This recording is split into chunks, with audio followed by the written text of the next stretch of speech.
آج بادشاہ کا موڈ کچھ اچھا تھا۔ وہ نوجوان وزیر کی طرف مڑے اور مسکرا کر پوچھا، تمہاری زندگی کی سب سے بڑی خواہش کیا ہے؟ وزیر شرمیا گیا۔ اس نے منہ نیچے کر لیا۔ بادشاہ نے کہکہا لگایا اور بولا، تم گھبراؤ مت، بس اپنی زندگی کی سب سے بڑی خواہش بتاؤ۔ وزیر گھٹنوں پر جھکا اور عاجزی سے بولا، حضور، آپ دنیا کی خوبصورت ترین سلطنت کے مالک ہیں۔ میں جب بھی یہ سلطنت دیکھتا ہوں تو میرے دل میں یہ خواہش پیدا ہوتی ہے کہ اگر اس کا 10واں حصہ میرے پاس ہوتا تو میں دنیا کا خوش نصیب ترین انسان ہوتا۔ پھر وزیر خاموش ہو گیا۔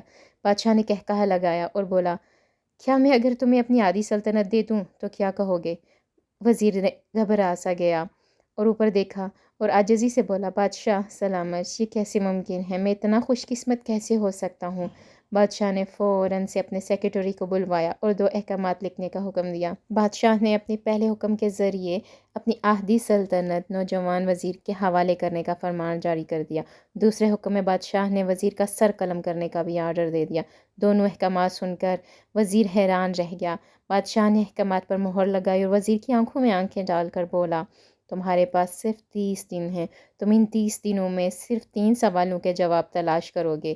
تم اگر کامیاب ہوگے تو میرا دوسرا حکم منسوخ ہو جائے گا اور تمہیں آدھی سلطنت مل جائے گی، اور اگر تم ناکام ہوگے تو پہلا حکم خارج سمجھ لیا جائے گا اور دوسرے حکم کے مطابق تمہارا سر قلم کر دیا جائے گا۔ وزیر پہلے حیران تھا مگر اب وہ پریشان ہو گیا۔ بادشاہ نے اس کے بعد فرمایا، میرے 3 سوال لکھ لو۔ وزیر نے لکھنا شروع کر دیے۔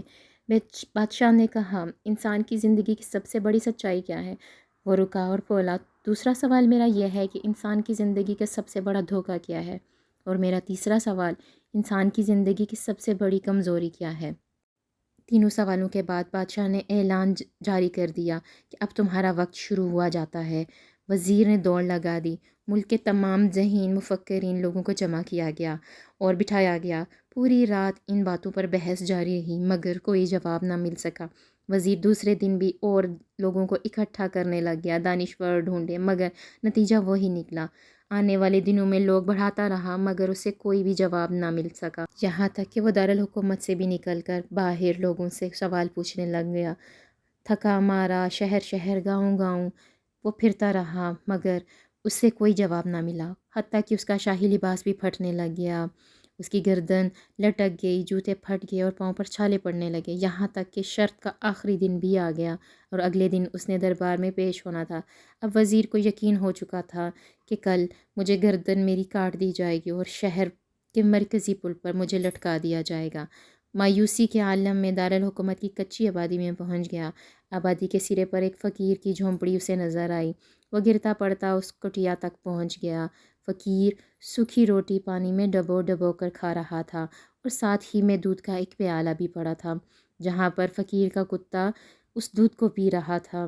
فقیر نے وزیر کی حالت دیکھی اور کہکہا لگایا، بولا، جناب عالی، آپ صحیح جگہ پہنچے ہیں، آپ کے تینوں سوالوں کے جواب میرے پاس ہیں۔ وزیر نے حیرت بھری نگاہوں سے اس کی طرف دیکھا اور پوچھا، آپ نے کیسے اندازہ لگا لیا کہ میں کون ہوں اور میرا مسئلہ کیا ہے اور میرے پاس 3 ہی سوال ہیں؟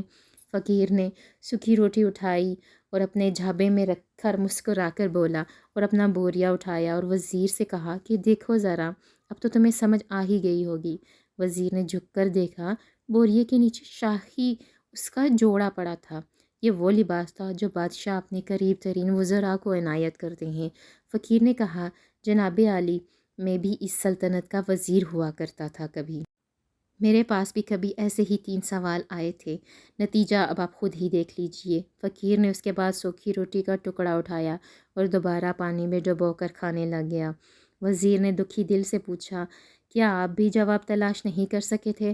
فقیر نے کہکہا لگایا اور جواب دیا، میرا ذرا مختلف حال تھا، میں نے جواب ڈھونڈ لیے تھے۔ میں نے وہ سارے جواب بادشاہ کو بتائے بھی تھے مگر میں آدھی سلطنت کا پروانہ پھاڑ کر اس کٹیا میں آ کر بیٹھ گیا۔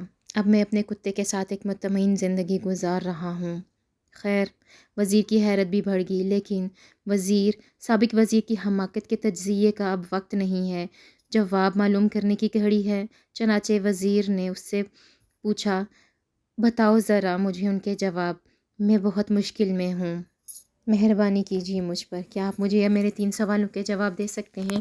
فقیر نے ہاں میں گردن ہلائی اور جواب میں پہلے 2 سوالوں کا جواب مفت دینے کا کہا، اور تیسرے جواب کے لیے یہ کہا کہ تمہیں قیمت ادا کرنی ہوگی۔ وزیر کے پاس شرط ماننے کے سوا کوئی بھی آپشن نہ تھا، اس لیے اس نے فوراً ہاں کہہ دی۔